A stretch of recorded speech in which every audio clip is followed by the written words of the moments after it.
Les saluda Omar García Rivera de la Ciudad de México. Pues sigan escuchando Marquemos un Norte de Uruguay, este excelente programa crítico de nuestro amigo Ricardo. Soy Alejandro Higuita, comunicador de los pueblos indígenas en Vera, de Antioquia, Colombia. Trabajo en el Cabildo Mayor Indígena de Chigorodó y los invitamos a que sigan escuchando Marquemos un Norte.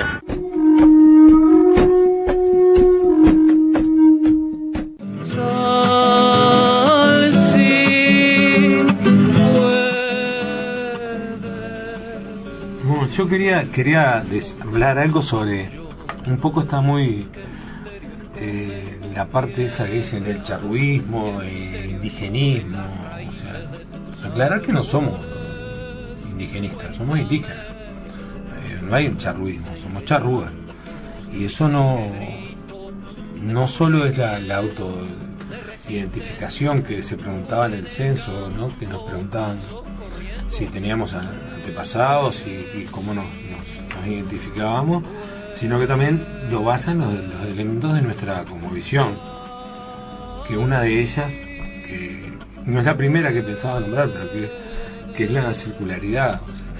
O sea, todos estamos en un círculo, nadie es más que nadie, todos tenemos un saber y todos estamos a la misma distancia del centro.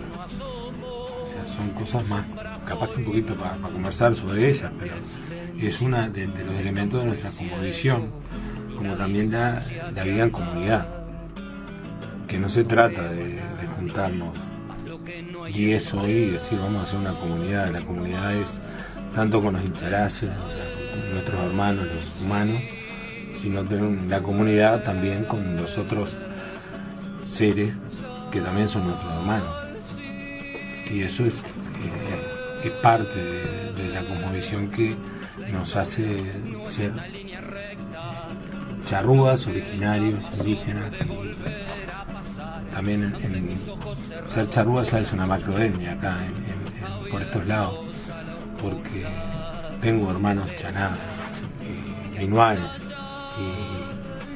y ellos, o sea, no es que no integren, o sea, no tengan pero que están todos dentro de la nación charrúa, porque el charrúa fue el que más resistió a ser conquistado, o el más,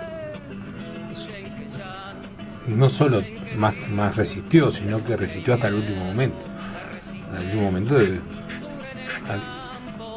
último momento es mañana, no ahora.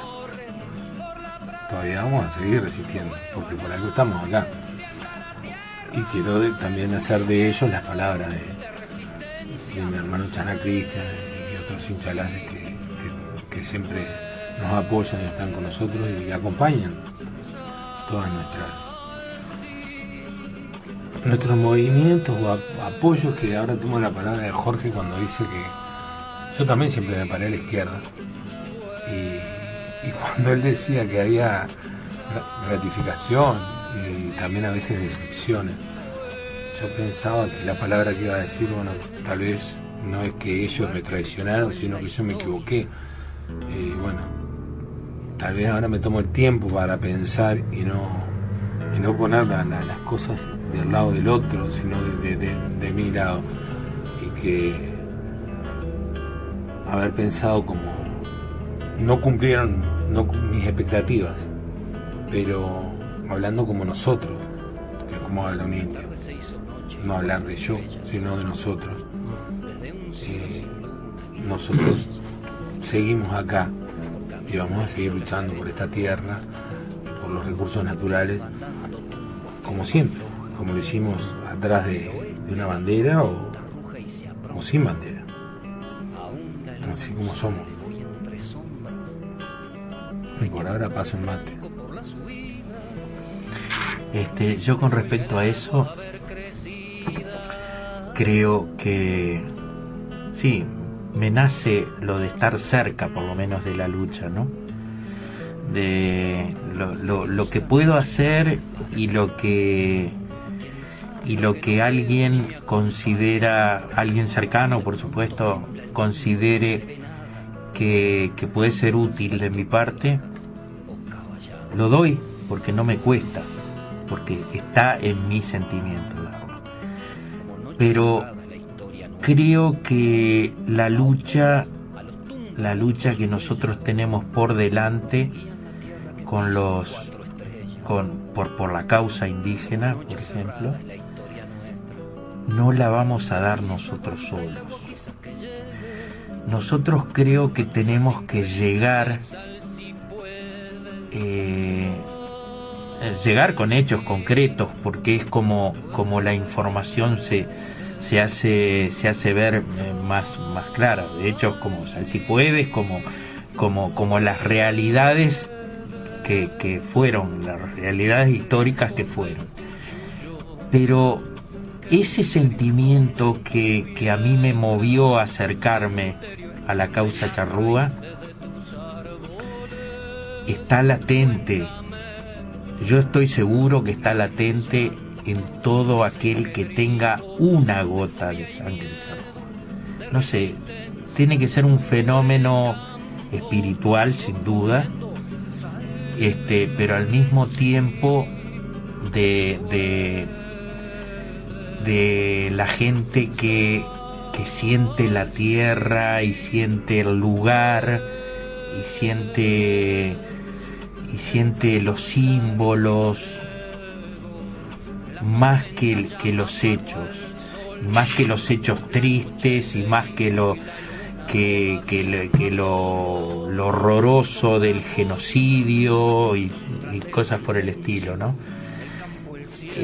Hay como un sentimiento de pertenencia ahí latente, incluso hasta en la gente que lo niega, porque yo he atendido muy bien a gente que estoy seguro que tienen algún vínculo por algún lado familiar o algo por el estilo, y sin embargo reniegan de ese vínculo, no sé si por miedo o por algo muy escondido, prejuicios importantes, no sé definirlo, ni quizá lo sepa nunca, pero esa gente en algún momento, a través del tiempo, va a sentir lo mismo. Esto se despierta, se vuelve a dormir en algún momento, pero es el sentimiento de los orígenes, así sean muy remotos, o del lugar, o del sentimiento por la tierra. Yo me acuerdo que una vez fui a hacer una travesía del río Tacuarembó con un amigo que tenía una lancha,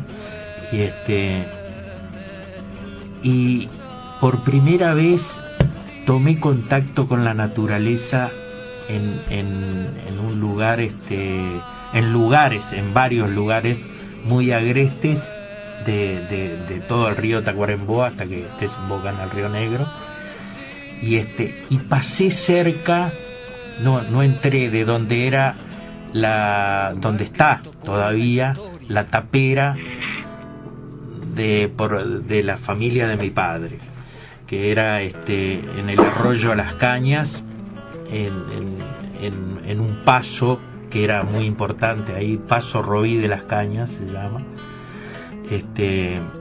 porque era por donde trasladaban el ganado contrabandeado a veces, y que iba para Brasil. No había una frontera definida cerca, pero ese lugar, incluso por los relatos yo no conozco una prima que tiene casi la misma edad que yo, que vive en Australia hace años y que hemos intercambiado algunas cosas, pero ella vivió en ese lugar, vivió en lo que ahora es una tapera, y algo de ese sentimiento ella lo sintió toda su vida también, ¿no? Y ahora quiere volver para ver si recupera algo de esas señales que ha tenido y todo eso, ¿no? También por parte de mi padre se ve que hubo influencias indígenas Mi abuelo, creo que en algún momento, estando como médico de personal de Aparicio Saravia, en la guerra concretamente, se manifestaba que él sí no tenía nada que ver, porque había venido de Francia de niño, y todos sus orígenes eran europeos, ¿no? Él era europeo, él había nacido en Francia, y sus dos hermanos fueron Cruz de Hierro, comandantes, hermanos mayores, comandantes en la Primera Guerra Mundial, y lo vinieron a buscar y lo vieron nada más. Es decir, esas vidas que se apartan, prácticamente 2 años tenía cuando vino, y él eligió quedarse en este país. Eligió quedarse en este país y no solo quedarse, sino hacer su lucha y su vida en este país. Hay una anécdota que me la contó una tía después que murió mi padre, que dice que mi abuelo una vez decía, rezongaba, ¿no? Ya de muy viejo, rezongaba y decía que él le había dado los primeros auxilios a Saravia cuando lo habían baleado en Massoyer, ¿no?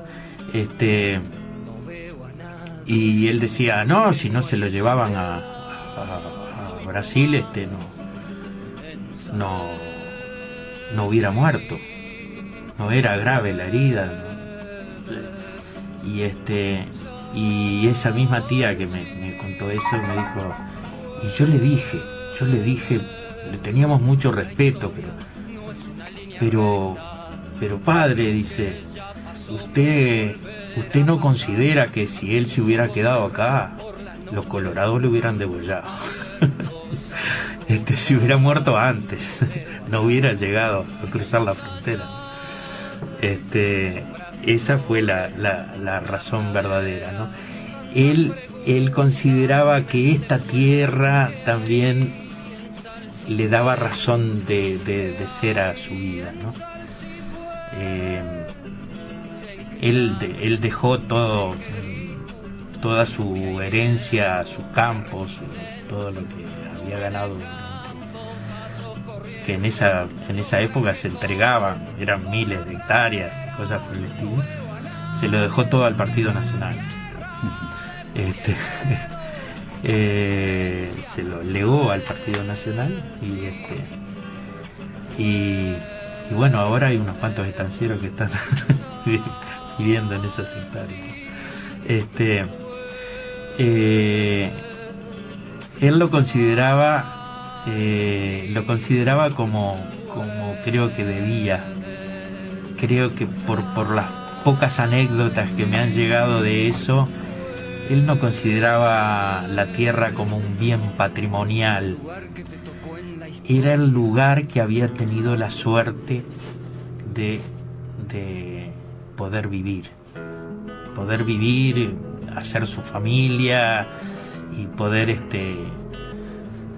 él era médico, se había recibido en Buenos Aires, su esposa era descendiente de Avellaneda, del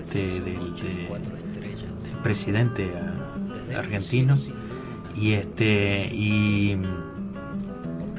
no sé si era sobrina, no estoy muy seguro, tampoco he averiguado mucho por ese lado, pero eligió vivir en ese lugar que le habían asignado al padre cuando había venido, a mi bisabuelo, y ese vínculo con la tierra, sin tener ningún vínculo sanguíneo, lo hizo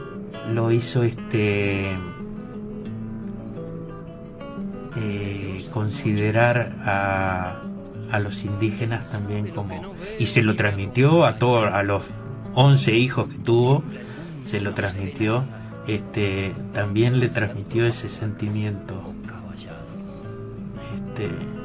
por la causa indígena, ¿no? Eso era algo de lo que quería destacar, que de repente la sangre es importante, pero no sé, la sangre, si nos ponemos a hurgar, la sangre indígena se puede transmitir de otra forma también. Yo creo que hay algo espiritual en el que tiene la fuerza necesaria. Quizá esté diciendo un disparate, pero es como yo lo siento, ¿no? Bueno, en realidad no está cerrado. El tema es que la sangre es la parte física, lo que se transmite es la espiritualidad. Claro. Hay un viejo dicho de los Hopi norteamericanos que dice que los blancos se asombrarán cuando sus hijos quieran vivir como nosotros. ¿Tá? Esa es la espiritualidad que se contagia y la forma de vivir, y lo que decía hoy Abayubá, ¿no? La cosmovisión indígena, ¿verdad? Y eso vos lo ves en las tribus urbanas, por ejemplo, cuando los gurises se apartan de la forma de vivir de los padres.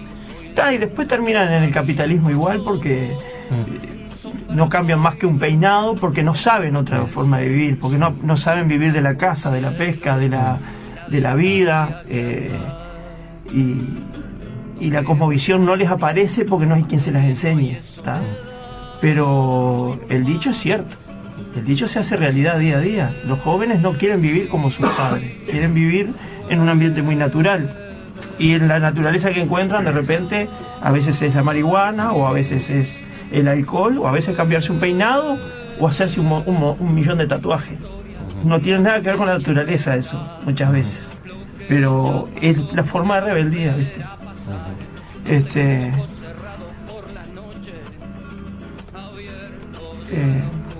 Me llama la reflexión de parte de lo que tú dijiste. Yo no sé tu antepasado, el abuelo que tú nombras, que vino de Francia, cómo se hizo de las tierras, pero es una paradoja que me hiere el corazón cuando yo sé que hay gente que vino del extranjero, se hizo de tierras, y no estoy hablando nada mal de tu padre porque fue en general, y mucha gente vino a laburar y la explotó para bien, pero cómo la gente se hacía gratis de tierra, y a nuestros antepasados originarios lo sacaron de la tierra, ¿no? Y cada vez que escucho una historia de esa a mí me duele en el alma. Y por ejemplo, me voy a la otra punta del Uruguay y digo, la gente que hoy por hoy vive en Nueva Albesia, por ejemplo, es una comunidad de gente muy laburadora, que hizo su capital, que se rompió el alma para tener lo que tiene, pero los primeros campos se los dieron. Sí. Y eran quitados a los indígenas. Sí. O sea, el famoso repetir la historia de crear tradiciones de donde se rompieron y se exterminaron tradiciones, ¿verdad? Y eso yo discrepo en algo que dijiste. Sí, pero espera tu turno. Sí. Me llamó a la reflexión eso que decía Jorge, y a mí me profundiza el tema, ¿no? De cómo se eliminaron originarios para, entre comillas, traer gente trabajadora a esta patria. Y siempre se nos vende que en este país no había nada, y en este país había venado en todo el territorio, de lo cual se alimentaban. Había ñandú a patadas, que también se alimentaban, y había un montón de fauna más chica y fauna más grande, que hoy no existe casi, y solo existen vacas, ¿verdad? Me llama la atención esas cosas, y bueno, me hizo reflexionar, los recuerdos de Robin me hicieron reflexionar. Creo que en muchas partes del país se repitió esa historia. Vos nombrabas Nueva Iglesia, yo te digo Jung. Tengo gente que aprecio ahí, así sí, que no estoy en contra de esa yo también la tengo en varias comunidades de otros países, alemana, suiza, holandesa,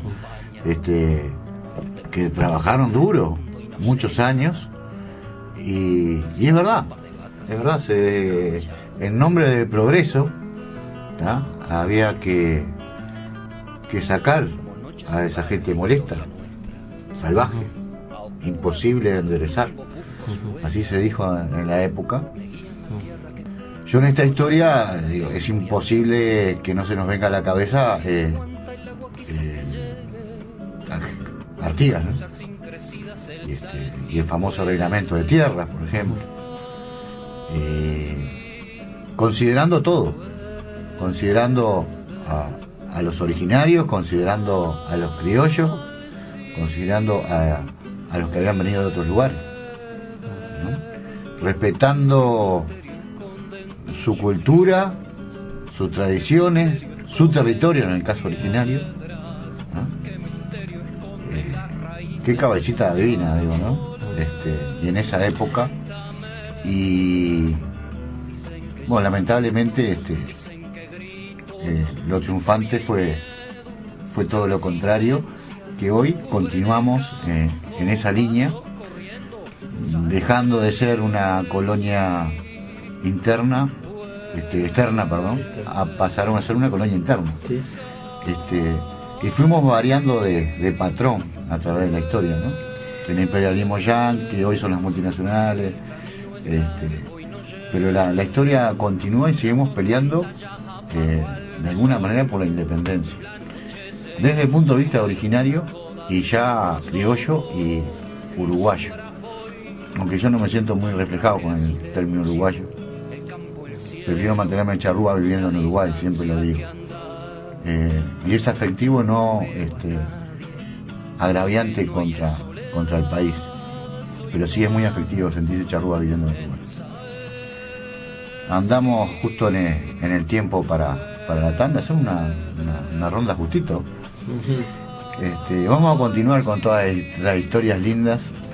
Y yo lo que agregaría es que a mí me interesa mucho el tema de la educación, que habría que reformar de alguna vez. Y lo vivo con estos círculos, ¿no? Cuando uno cuenta su historia personal y escucha la de un amigo, un hermano, un compañero, así, como que entusiasma, ¿no? Y capaz que con los gurises había que hacer eso, empezar a contar su propia historia y después meterlo en la historia de los demás. Bueno, vamos a la tanda, me volé con propuestas educativas. Dicen que grito de furia y miedo, de resistencia, dura en el campo, paso corriendo. Mi nombre es Susana Pacaratoco, soy boliviana, de Nación Quechua, departamento de Potosí, en Radio La Choana, y sigo trabajando. Mi nombre es Luis Na, vengo de la comunidad maya del Caribe mexicano. Y les invitamos a que sigan escuchando Marquemos un Norte.